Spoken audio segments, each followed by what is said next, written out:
ఇప్పుడే ఇక్కడ శాసనసభ్యులు విప్ ఈరోజే 50 సంవత్సరాలు నిండుకున్నటువంటి మా సోదరులు బీర్లయ్య గారు అన్ని విషయాలు ఇక్కడ కాన్స్టిట్యున్సీకే కాదు రాష్ట్రంలో ఉన్న అంశాలన్నీ ఆయనే చెప్పిండు.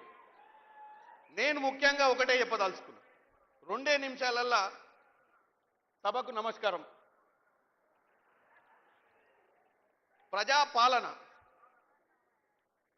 గత 10 సంవత్సరాల పాలనను నచ్చక ప్రజలు ప్రేమించి కావాలని కోరుకొని గెలిపించుకున్నటువంటి ప్రభుత్వమే ఈ యొక్క డయాస్ మీద ఉంది. సంవత్సరన్నర పాలన, 10 సంవత్సరాల పాలన. పసిబిడ్డ తెలంగాణను 10 సంవత్సరాలు పెద్ద మనిషి చేతిలో పెడితే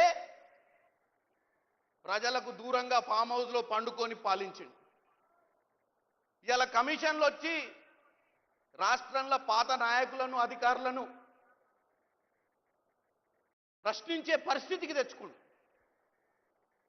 మన ముఖ్యమంత్రి రేవంత్ రెడ్డి గారికి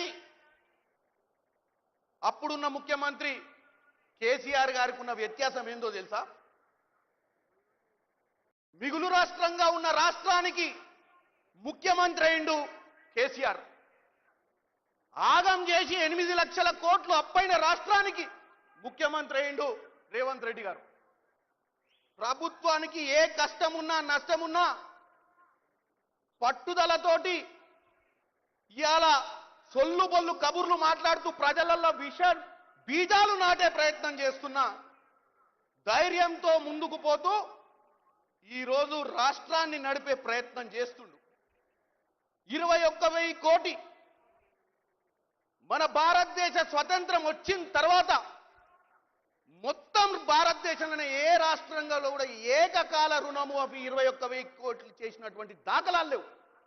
8 లక్షల కోట్లు ఒక పక్కన, నెలకు 7,000 మిత్తి అకౌంట్లకు వెళ్ళి నెలకు పోతుంది ఆ దౌర్భాగ్య పాలన వలన. అవన్నీ కూడా దృష్టిలో పెట్టుకొని మరి గత ముఖ్యమంత్రి చేసినట్టే 2014-18 మేనిఫెస్టోలో పెట్టిన రైతు రుణమాఫీని ఏ రోజు పట్టించుకోలే. ఎందుకంటే ప్రజలకు చెప్పాల్సిన అవసరం ఏంది, ఇవ్వాల్సిన అవసరం ఏంది అనుకుంటు. కానీ రేవంత్ రెడ్డి గారు ఇక్కడ భువనగిరికి వచ్చి యాదాద్రి లక్ష్మీనరసింహ గారి మీద స్వామి మీద ఆనా అని చెప్పి ఆగస్టు 15 కల్లా 21,000 కోటి వేస్తాను వేసిండు. ఇంకా కొన్ని రాకపోవచ్చు, అవి కూడా ఇవ్వనికనే ప్రయత్నం చేస్తుండు. రానున్న రోజులలో ఇచ్చిన వాగ్దానాలన్నీ నెరవేరుస్తాం.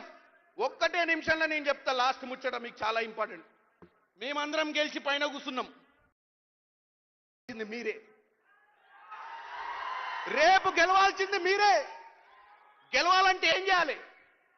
నేనేదో రోజు సోషల్ మీడియాలో మాట్లాడి వాళ్ళు 100 మంది మనల్ని తప్పుడు ప్రచారం చేస్తుంటే ఇక్కడికి వచ్చిన 30,000 మంది 35,000 మంది ఉన్నారు మనోళ్ళు. మీరంతా ప్రజలు, మీరు కోరి తెచ్చుకున్నటువంటి ముఖ్యమంత్రి ఈ మంత్రులు ఏ రోజు కూడా డిసెంబర్ 2023 తర్వాత అక్కడి నుంచే ప్రగతి భవన్ ప్రజాభవన్ని చేసినటువంటి నాయకులు వీళ్ళు. ఆ రోజు నుంచే మీకు ప్రజాపాలన అందియాలని పట్టుదలతోటి ముందుకు వచ్చిండ్రు. మీరు దయచేసి ఈ దుష్ప్రచారాన్ని తిప్పికొట్టాల్సిన అవసరం ఉంది. ప్రతి ఒక్కడు ఏ విధంగానైతే రేవంత్ అన్న పిలుపు మేరకు రాష్ట్రంలో అధికారంలోకి తీసుకొచ్చిర్రో అదే విధంగా ఈరోజు మీరు రేపు గ్రామ పంచాయతీ ఎన్నికలు, ఎంపీటీసీ ఎన్నికలు, జెడ్పీటీసీ ఎన్నికలలో కూడా అదే పట్టుదలతోటి గెలవాలి. గెలవాలంటే గత 16 నెలలు 18 నెలల్లో చేసినటువంటి కార్యక్రమాలు ఇప్పుడే మా బీర్లయ్యనే చెప్పిండు. రైతు రుణమాఫీ, ఈరోజు సన్న బియ్యము, 200 యూనిట్ల కరెంటు, 500 రూపాయల సిలిండరు, చెప్పుకుంటూ పోతే అన్న చాలా చెప్పిండు. ఇవన్నీ చేసింది మనమే అని చెప్పాల్సిన అవసరం ఉంది. మీ ఊర్లో ఎవరికి వచ్చింది రైతు బంధు, ఎవరికి వచ్చింది రైతు భరోసా, ఎవరికి వచ్చిన ఈ సన్న బియ్యం, ఎవరికి వచ్చిన ఇంద్ర మిల్లులు చెప్పాల్సిన అవసరం ఉంది. చెప్పి వాళ్ళతోటి ఓట్లు వేయించుకోవాల్సిన అవసరం ఉందని మీ అందరికీ తెలియజేస్తూ, మీరు కూడా రానున్న ఎన్నికలల్లో బ్రహ్మాండంగా గెలిచి నాయకులు కావాలి, ఈ ప్రజా పాలనల భాగస్వాములు కావాలని కోరుకుంటూ సెలవు తీసుకుంటున్నాను. జై కాంగ్రెస్. థ్యాంక్ యూ అన్న. ఇప్పుడు పెద్దలు ఆర్ఎండ్బి శాఖ మార్చులు